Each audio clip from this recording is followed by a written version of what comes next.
Hello students, আমি Moumita ma'am. আশা করি তোমরা সকলে খুব ভালো আছো। Welcome back to our channel.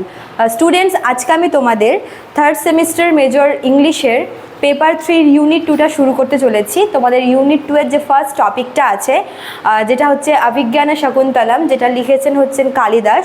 এটা একটা হচ্ছে রোম্যান্টিক ড্রামা।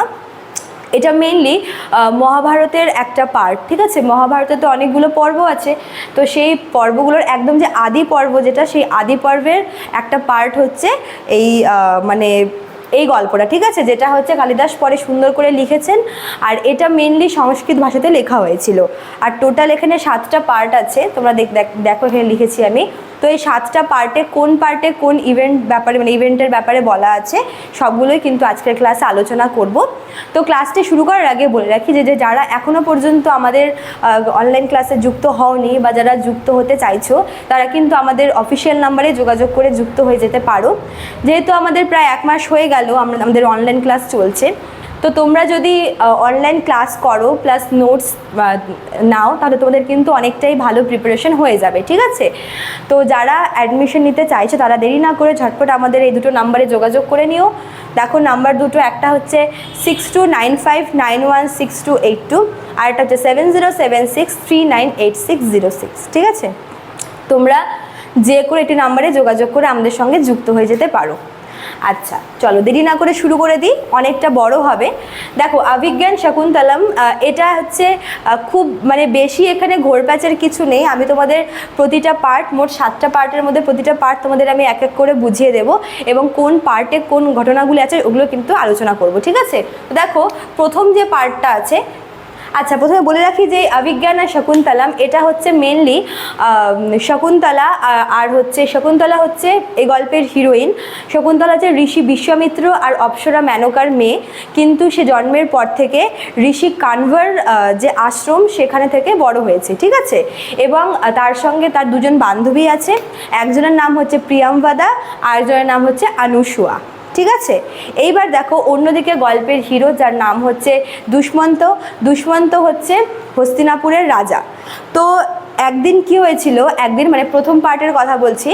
একদিন রাজা দুষ্মন্ত শিকার করতে বেরোয়, এবং সে শিকার করতে করতে ঋষি কানভার আশ্রমে গিয়ে পৌঁছায়। সেখানে তখন শকুন্তলা তার যে দুই বান্ধবী আছে, প্রিয়ামবাদা আর অনুসুয়া, তাদের সাথে ও খেলছিল, ঠিক আছে? হঠাৎ করে দুষ্মন্তের কানে একটা মেয়ের আওয়াজ আসে, মেয়ের হাসির আওয়াজ আসে, এবং সে একটা গাছের পেছন থেকে উকি দিয়ে দেখার চেষ্টা করে যে এটা কার আওয়াজ। তখন তার চোখ পড়ে শকুন্তলার ওপরে, এবং শকুন্তলার প্রতি তার একটা বলে না, লাভ অ্যাট ফার্স্ট সাইট, প্রথম দেখায় সে তার প্রেমে পড়ে যায়, ঠিক আছে? তো তারপর যখন সে শকুন্তলার কাছে যায়, প্রথমে সে শকুন্তলাকে নিজের আসল পরিচয় দেয়নি। তো পরে সে বলে যে হচ্ছে সে এরকম আর কি, যে সে হস্তিনাপুরের রাজা। তারপরে এভাবে চলতে চলতে কি হয়, সে যখন শকুন্তলাকে তার নিজের মনের কথা শেয়ার করে, যখন সে প্রপোজ করে, তো শকুন্তলাও কোথাও না গিয়ে তার প্রতি একটু কিছু ফিলিংস তার ছিল। তো আস্তে আস্তে ওদের মধ্যে একটা খুব সুন্দর সম্পর্ক গড়ে ওঠে। তো প্রথম দেখা থেকে প্রেমের সম্পর্ক খুব সুন্দর করে ওদের চলতে থাকে, ঠিক আছে? এরই মধ্যে দুষ্মন্ত ঠিক করে যে সে শকুন্তলাকে বিয়ে করবে। তো শকুন্তলাকে বিয়ে করার জন্য শকুন্তলা যেখানে বড় হয়েছে, যার আশ্রয়ে বড় হয়েছে, ঋষি কানভার, তো সে চাইলো যে ঋষি কানভার থেকে পারমিশন নিতে। তো দুষ্মন্ত আর শকুন্তলা মিলে হচ্ছে ঋষি কানভার থেকে আর কি পারমিশন নেয়, এবং তাদের মধ্যে গন্ধর্ব মতে বিয়ে হয়। এই গন্ধর্ব যে ম্যারেজটা, এটা হচ্ছে সবথেকে পবিত্র আর কি বিয়ের আর কি নিয়ম বলে মনে করা হয়। গন্ধর্ব নিয়মে কি হয় যে ছেলে এবং মেয়ে পরস্পরের সম্মতিতে, পরস্পরের দুজনেই এই বিয়েতে রাজি থাকে, এবং দুজনের মতেই কিন্তু এই বিয়েটা হয়, ঠিক আছে? তো এই যে ওদের মধ্যে যে বিয়েটা হয়, সেই বিয়ের কথা আপাতত ওরা দুজনে এবং ঋষি কানভ আর ওর যে দুই বান্ধবী ছিল শকুন্তলার, ওরাই জানে, ঠিক আছে? তো এরকম করে কিছুদিন হচ্ছে সেখানে থাকার পর দুষ্মন্তর কাছে খবর আসে যে তার রাজ্যে হস্তিনাপুরে একটু প্রবলেম হচ্ছে, তো তাকে সেখানে ইমিডিয়েটলি যেতে হবে, ঠিক আছে? সে তখন শকুন্তলাকে প্রমিস করে যে সে খুব তাড়াতাড়ি ফিরে আসবে এবং শকুন্তলাকে তার সঙ্গে নিয়ে যাবে, এবং যাওয়ার আগে সে তাদের ভালোবাসার একটা টোকেন হিসেবে, একটা চিহ্ন হিসেবে শকুন্তলাকে একটা আংটি দেয়, ঠিক আছে? এখানে হচ্ছে পার্ট 1 শেষ।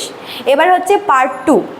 পার্ট 2 আমরা দেখি যে এখানে মেনলি শকুন্তলার ওপর একটা অভিশাপ নেমে আসে। কীরকম বলছি, দুষ্মন্ত চলে যাওয়ার পর শকুন্তলা প্রায় সারাটা দিন মানে কাজকর্ম বাদ দিয়ে, তার মন থাকে না কাজে, ঠিক আছে, সে তার হাজব্যান্ডের চিন্তায় মগ্ন, সবসময় সে ভাবে যে হচ্ছে কখন তাকে দেখবে বা কবে সে আসবে তাকে নিতে।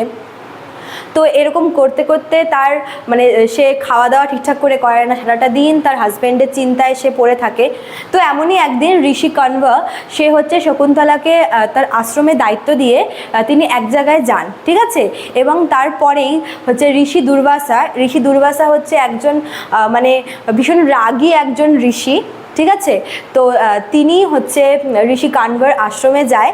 তো সেই সময় শকুন্তলা হচ্ছে দুষ্মন্তর খেয়ালে এত বেশি মগ্ন ছিল যে দুর্বাসাকে মানে স্বাগতম করতে বা তাকে ওয়েলকাম করতে সে ভুলে যায়, ঠিক আছে। এবং ঋষি দুর্বাসা যেহেতু খুব রাগী ছিল, তো তার এটা পছন্দ হয়নি, সে ভীষণ রেগে যায় যে একজন ঋষিকে কেন আর কি ওয়েলকাম করছে না, তাকে কেন আপ্যায়ন করছে না। তো রেগে গিয়ে তিনি শকুন্তলাকে অভিশাপ দেন যে তুমি যার কথা ভাবছো বা তুমি যাকে সবথেকে বেশি ভালোবাসো সে তোমাকে ভুলে যাবে, ঠিক আছে। তখন শকুন্তলার হোশ ফেরে এবং সে সঙ্গে সঙ্গে ঋষি দুর্বাসার হচ্ছে পায়ে পড়ে তার কাছে ক্ষমা চায়। তার দেখা দেখি তার যে দুই বান্ধবী আছে প্রিয়ম্বদা অনুসুয়া, ওরাও হচ্ছে দুর্বাসার কাছে পায়ে পড়ে কাঁদতে কাঁদতে ক্ষমা চায়। তো শকুন্তলাকে এভাবে কাঁদতে দেখে ঋষি দুর্বাসার একটু মন আর কি গলে। তো সে তখন শকুন্তলাকে বলে যে দেখো আমি তো আমার অভিশাপ ফিরিয়ে নিতে পারবো না, তবে হ্যাঁ একটা কথা তোমাকে বলতে পারি, সেটা হচ্ছে তোমাকে তোমার হাজব্যান্ড ঠিক ভুলে যাবে ঠিকই, কিন্তু তুমি যদি তাকে কোনো এরকম কোনো চিহ্ন দেখাতে পারো যেগুলো তোমাদের মানে ভালোবাসার একটা স্মৃতি হিসেবে রয়েছে, সেটা দেখালে সে তোমার কথা তার ঠিক মনে পড়ে যাবে। এটা বলে সেখান থেকে চলে যায় দুর্বাসা, ঠিক আছে।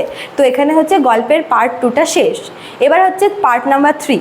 পার্ট নাম্বার 3তে এরকম দেখানো হয় যে সেদিনের পর থেকে শকুন্তলার শরীরটা খুব খারাপ হতে থাকে এবং এক পর্যায়ে গিয়ে সে এটা রিয়েলাইজ করে যে হচ্ছে সে কনসিভ করেছে, ঠিক আছে, সে প্রেগনেন্ট। এবং তখন হচ্ছে তার মনে হয় যে এখনও যেহেতু দুষ্মন্ত আসেনি, তো তারই একবার তার কাছে যাওয়াটা উচিত। তো সে ঋষি কানভার কাছে অনুমতি নিয়ে তার যে দুই বান্ধবী আছে তাদেরকে নিয়ে হচ্ছে বেরিয়ে যায় দুষ্মন্তর আর কি রাজপ্রাসাদের উদ্দেশ্যে।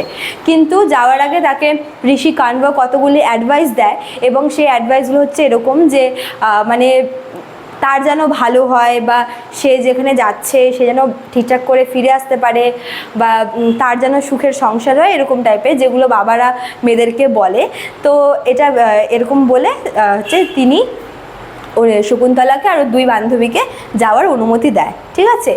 এইবার হচ্ছে যখন সেখানে যায়, ওখানে যখন উপস্থিত হয়, তখন ওই ঋষি দুর্বাসার অভিশাপ অনুযায়ী সেখানে গিয়ে কিন্তু সে দেখে যে তাকে দুষ্মন্ত চিনতে পারছে না, ঠিক আছে। যেহেতু তার ওই অভিশাপটা লেগে গেছিলো, সে দেখলো যে তাকে কিছুতেই চিনতে পারছে না। তো সে বারবার করে মনে করানোর চেষ্টা করছে যে আমি তোমার হচ্ছে ওয়াইফ হই, আমাদের মধ্যে বিয়ে হয়েছিল। তো কিছুতেই দুষ্মন্তর কিন্তু মনে পড়ছিল না, ঠিক আছে। ইভেন দুষ্মন্ত তাকে মিথ্যাবাদী, তারপর ঠক, এরকম মানে বাজেভাবে তাকে অপমান করে সবার সামনেই। তখন হচ্ছে শকুন্তলার মনে পড়ে যে ঋষি দুর্বাসা বলেছিল যে কোনো চিহ্ন যদি থাকে যেটা দেখালে পরে তার আর কি মেমোরি ফিরবে। তো সে তখন তার ওই হাতের আংটিটা দেখাতে যায়। কিন্তু ঘটনা হচ্ছে এরকম যে যখন সেখানে আসছিল, সে স্নান করার জন্য একটা রিভারে নামে এবং স্নান করার সময় তার হাত থেকে আংটিটা খুলে যায়, মানে সে আংটিটা হারিয়ে ফেলে। এবার আংটি হারিয়ে তার তো আর দেখানোর মতো কিছু নেই যেটা দেখিয়ে সে দুষ্মন্তর আর কি মেমোরি ফেরাতে পারে। তো সে তখন অপমানিত হয়ে সেখান থেকে চলে যায়, ঠিক আছে, সেখান থেকে বেরিয়ে যায়। তো এখানে হচ্ছে 3 নাম্বার পার্টটা শেষ। এবার দেখো 4 নাম্বার পার্ট। 4 নাম্বার পার্টে হচ্ছে এরকম দেখাচ্ছে যে 4 নাম্বার পার্টে এখানে একটা কথা বলে রাখি, ওই যে তোমার যে আংটিটা যেটা হচ্ছে নদীতে খুলে পড়ে গেছিলো, সেই আংটিটা একটা মাছ খেয়ে ফেলে এবং সেই মাছটাকে একটা হচ্ছে ফিশারম্যান ধরে, ঠিক আছে, সেই ফিশারম্যানটা হস্তিনাপুরেরই ফিশারম্যান, এবং পরে সেটা সবটা রিভিল হয়। তো এবার হচ্ছে মেন গল্পে আসি। তো শকুন্তলা সেখান থেকে বেরিয়ে আসার পর ও ভীষণ মানে একদম যাকে বলে ভেঙে পড়ে, এবং সে ঠিক করে যে সে আর কখনো দুষ্মন্তর কাছে ফিরবে না। ইভেন সে নিজের ক্ষতি করারও চেষ্টা করে। তখন তাকে হচ্ছে মৎস্যগন্ধা বলে একজন ঋষি আছে, সে হচ্ছে শকুন্তলাকে আশ্রয় দেয়, এবং সেখানেই কিন্তু শকুন্তলা, তোমাদের শুরুতেই বললাম যে শকুন্তলা যেহেতু প্রেগনেন্ট ছিল, তো সেখানেই 10 মাস পরে তার ছেলে হয় ভরত, যে ভরতের নাম দিয়েই কিন্তু আজকের ভারতবর্ষ বা হচ্ছে ভারতের নাম। তো শকুন্তলা তার ছেলের নাম ভারত রাখে, এবং যখন ভারত হওয়ার পরে সে দেখে যে তার ছেলে দেখতে একদম দুষ্মন্তের মতোই অনেকটা, এবং তার হাঁটা চলা হাব ভাব, ইভেন সে এত বেশি স্ট্রং, এত বেশি পাওয়ারফুল যে ওইটুকু বয়স থেকেই সে কিন্তু, যেহেতু তারা ফরেস্টের একটা আশ্রমে থাকতো, তো সেই ফরেস্টের সব যে ওয়াইল্ড অ্যানিমেলরা আছে সবার সঙ্গে হচ্ছে সে মারপিট করে, মানে ভারতের কথা বলছি, ঠিক আছে। তো এখানে হচ্ছে তোমার 4 নম্বর পার্টটা শেষ। এবার 5 নম্বর পার্ট যেটা, সেটা হচ্ছে সমস্ত কিছু রিভিল হচ্ছে। তো ওই যে ফিশারম্যানটার কথা বললাম, সে যখন বাড়িতে এসে মাছটা কাটে, সে দেখে যে মাছের পেট থেকে একটা খুব দামি একটা রিং বেরিয়েছে। এবার দেখো, ওরকম দামি রিং যদি কেউ তার কাছে দেখে তাহলে ভাববে যে এত গরিব ফিশারম্যান, তো ওর কাছে তো এরকম টাইপের আর কি রিং থাকার কোনো কথা না, তাই না? তাই সে ভয়ে ভয়ে সে সেটা হস্তিনাপুরের যে কিং মানে দুষ্মন্তর কাছে নিয়ে যায় এবং বলে যে এটা আমি আমার মাছের পেটে পেয়েছি। এবার যখনই আংটিটা দেখায় দুষ্মন্তকে, সঙ্গে সঙ্গে দুষ্মন্তের মেমোরি ফিরে আসে, এবং সে বুঝতে পারে যে সে কতটা ভুল করেছে, যে সে তার ওয়াইফকে চিনতে পারেনি এবং তাকে কি বাজেভাবে অপমান করেছে, এবং সে প্রায় পাগল হয়ে যায়। সে নিজের প্রতি, নিজের কাজে তার নিজের উপরই রাগ হচ্ছিল, এবং সে ঠিক করে যে সে শকুন্তলাকে খুঁজে বার করেই ছাড়বে, ঠিক আছে। এবার দেখো 6 নম্বর যে আর কি পার্টটা আছে, 6 নম্বর পার্টে এরকম দেখায়, নেক্সট পার্টটা এরকম দেখায় যে শকুন্তলাকে খুঁজতে খুঁজতে দুষ্মন্ত হচ্ছে মানে অনেক বছর ধরে খুঁজতে খুঁজতে সে ফাইনালি হচ্ছে শকুন্তলাকে পেয়ে যায় হচ্ছে মৎস্যগন্ধার আশ্রমে, এবং সেখানে গিয়ে সে শকুন্তলার কাছে ক্ষমা চায়, তার পা ধরে ক্ষমা চায়। সে খুব মানে সে কতটা বেশি আর কি গিল্ট ফিল করছে সবটাই বলে, কিন্তু শকুন্তলা এত বেশি রেগেছিল ওর উপরে যে ওকে কিছুতেই ক্ষমা করছিল না। কিন্তু দুষ্মন্ত প্রতিদিন তার কাছে আসতো, ক্ষমা চাইতো তার কাছে, তাকে নিয়ে যাওয়ার জন্য জোর করতো। তো প্রথম কিন্তু শকুন্তলা কিছুতেই হচ্ছে ওকে ক্ষমা করেনি, বাট যত দিন যাচ্ছিল ও বুঝতে পারছিল যে আসলে দুষ্মন্তের কোনো দোষ ছিল না, তো সে হচ্ছে দুষ্মন্তকে ক্ষমা করে দেয়, এবং তার সঙ্গে তার ছেলেকে নিয়ে মানে ভারতকে নিয়ে, ভারত আর শকুন্তলা দুষ্মন্ত ওরা হস্তিনাপুরে ফিরে যায়, ঠিক আছে। পার্ট 6 শেষ।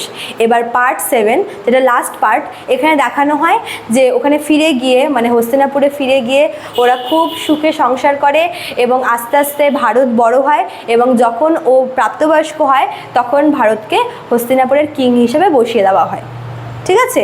তো গল্পটা হচ্ছে এখানেই শেষ। এই মোট 7টা পার্ট। তোমরা হয়তো ভাবতে পারো যে ম্যাম এত তাড়াতাড়ি বা এত শর্ট করে আপনি বললেন কেন। দেখো, যেহেতু এত বড় একটা গল্প, সেটাকে তো খুব বেশি লেন্দি করা যাবে না, তো আমি তোমাদের যে ফ্যাক্টগুলো মেন হয়েছিল প্রতিটা পার্টে ওগুলো তোমাদের সঙ্গে ডিসকাস করলাম, ঠিক আছে। আশা করি তোমরা বুঝতে পেরেছো। ভালো লাগলে অবশ্যই লাইক কমেন্ট করবে ভিডিওটিতে, এবং তোমাদের ফ্রেন্ডদের সঙ্গে শেয়ারও করে নিতে পারো। দেখা হচ্ছে নেক্সট ক্লাসে। Thank you.